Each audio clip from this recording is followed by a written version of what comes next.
it continues. So,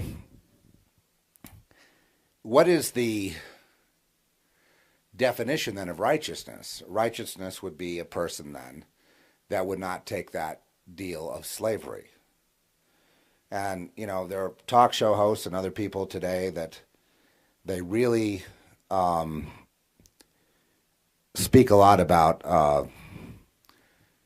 the plan to enslave humanity. And it's like, well, humanity was already enslaved in the beginning because that's the deal. In other words, to have access, to get beyond the guards, the gatekeepers, one must be a registered slave.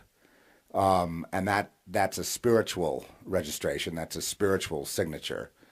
And it has to do with free will. In other words, I agree to become a slave in exchange for the things I need, including many people like to be ruled and they want to have that structure. And, this is also called conformity to the world.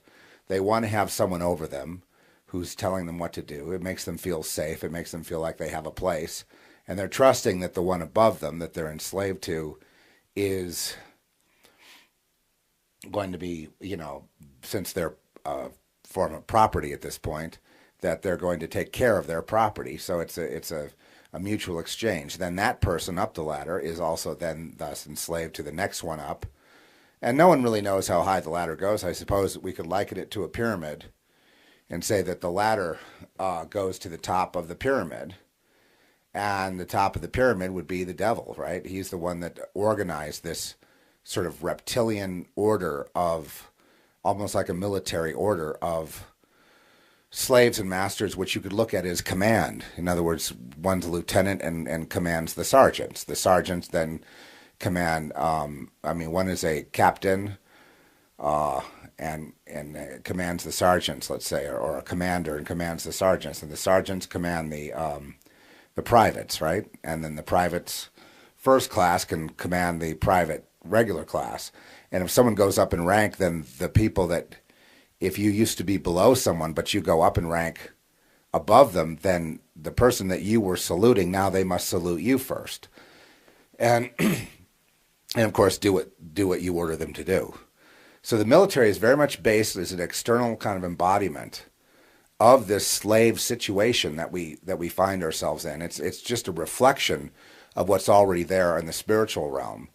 And so when you're agreeing to be inducted into the slavery, which is basically into society, then you're agreeing to follow certain rules, including rule of secrecy, because this slavery couldn't thrive if people talked about it. It has to be held in secret.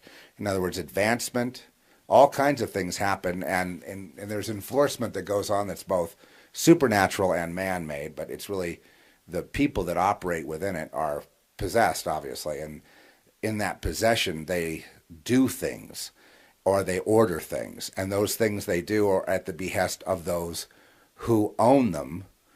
And in a sense, you could say we're born dead, and to become twice dead is to become one of them. Eventually, people change over time, and it's been, we've all had stories, and we've all seen people that were there and intact at one point, and then eventually they just weren't there anymore.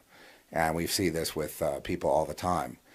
I would conjecture then that this is because once you've gone to that point and you get older, or your utility is not what it used to be, you tend to not be there. So there's, they can call it Alzheimer's and everything else, and those are diseases, but obviously this idea of losing one's memory and things like that, it's kind of external also embodiment of what happens to people. They lose their thing that makes them themselves. It's almost like losing your memory. And so they say, well, there's nobody home. And it's like, well, quite literally, there is nobody home, because that was there was given over in exchange for access to the world situation. In other words, to belong. So you can't really blame people. I guess if there is blame, it would be people teaching one thing, say in church, and then doing another, which is what Jesus complained about the most. It seems that that drove him nuts more than anything else, is the hypocrites of the world. So you're preaching righteousness, that is not being a slave to the world system, and you're preaching righteousness, but you yourself